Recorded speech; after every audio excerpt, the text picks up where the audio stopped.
Hi, I'm Darrell Williams, registered social worker and EMDR certified therapist with HeartSpring Therapy. And this is another HeartSpring Heart to Heart. Now, this is a real heart to heart because we'll be talking about matters of the heart. We'll be talking about relationships. More specifically, we will be exploring something that has become somewhat of a familiar concept nowadays: attachment. In the 1960s, a psychoanalyst named John Bowlby theorized that humans are born with the capacity to emotionally connect with others. Having this capacity was evolutionarily necessary, as social relationships were, and still are, necessary for our survival.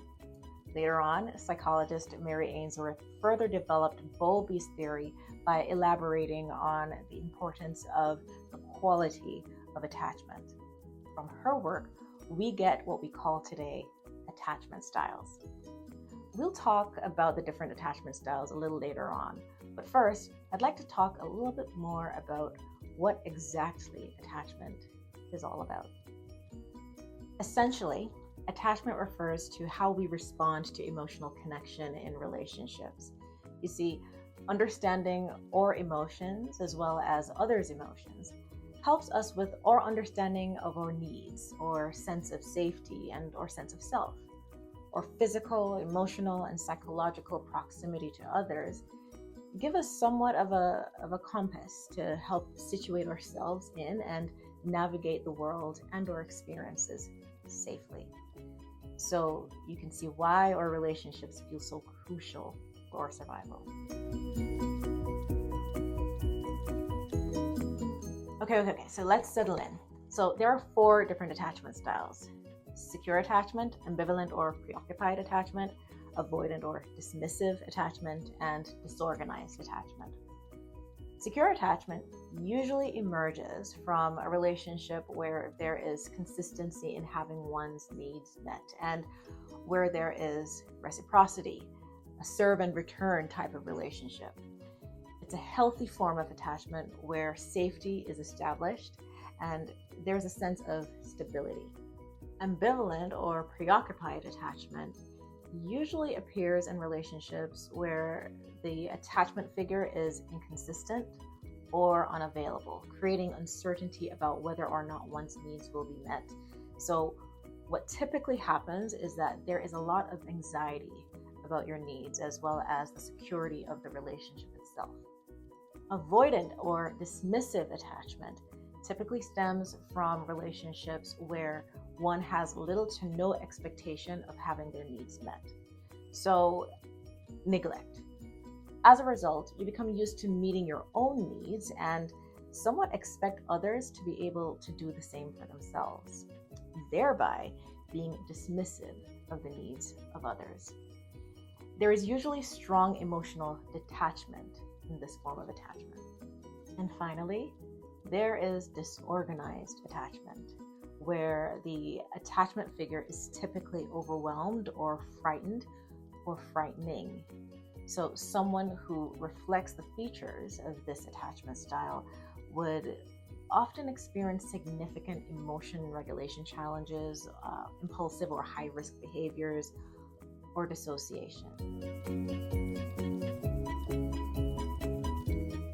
Now, I want to take some time to address some misconceptions that may be out there about attachment and attachment styles. Okay?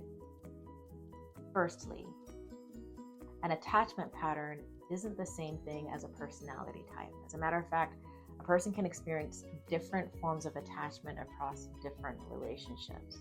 And that's because attachment is based on the relationship. However, it is possible, it's very possible to have what feels like a template, or as theorists put it, an internal working model for relationships that stem from early attachment patterns, but it doesn't mean that it's inflexible. Secondly, there is a lot of concern about dependency and codependency in relationships, resulting in behaviors that can lead to broken attachment.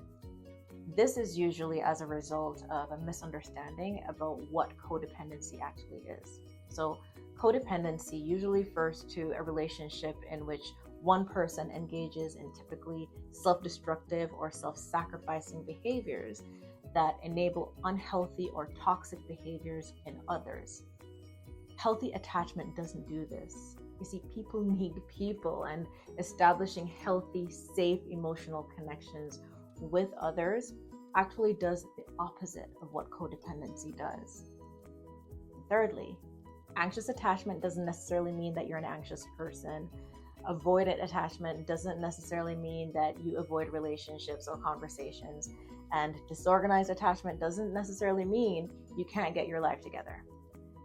These labels refer primarily to one's coping response to the emotional cues and connections in a relationship.